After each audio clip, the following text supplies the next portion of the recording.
Usta ilkin olaraq hər birinizə salamlayıram. Bu videomu kondisioner almaq istəyənlərin nəzərinə. Yəni diqqətlə izləyin. Inverter kondisioner yoxsa sadə, normal bildiyimiz kondisioner.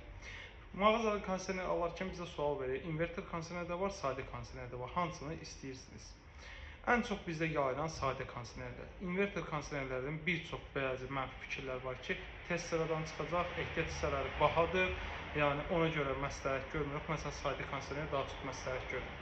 Nədir? Yəni bu inverterin problemi nədir? Belə deyil. Deyəlim ki, biz 18 veto bir kondisioner istifadə edirik. Bunun bizim otağa qoyduğumuz otağı sərinlətməsi üçün dərəcəni qoymuşuq 20 dərəcəyə. Kondisionerimiz işə düşür 20 dərəcəni tapandan sonra, yığandan sonra sönür, fasiləyə gedir. Ondan sonra isə otağın istilik temperaturu qalxdığına görə yenidən işə düşür, sonra dərəcəni yığır, fasiləyə gedir. Amma inverter kondisionerlərdə isə bu belə deyil. Inverter kondisionerlərdə bir dəfə işə düşür.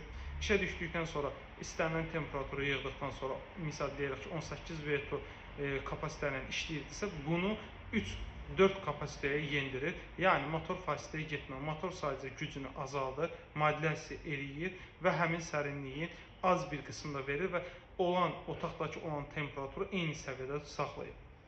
Yəni normal kondisioner fasiləyə gedir, bir də təzədən işləyir. Əsasən də elektriyin gücünün çəkilməsi kompresor işə düşərkəndir. Kompresor işə düşərkən istədiyi elektriyi almaq üçün daha çox elektrik çəkdiyinə görə daha çox elektrik sərfiyyatı olur. Amma inverter kondisionerlərdə isə bu olmur.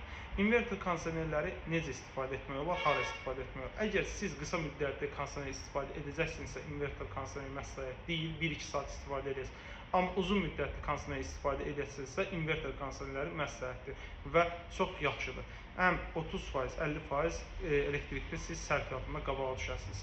Bir də ki, yəni əsas nöqsanlardan biri budur ki, inverter sistemlərində elektrik cəryanı sabit gəlməlidir. Elektrik cəryanı əgər oynayarsa, bunlarda tez-tez problem çıxacaq. Yəni bunu da nəzərinizdə olsun. Bir çoxunuz inverter necədir, sadə necədir, onu soruşdurdunuz, bu videoda isə cavabını tapdınız.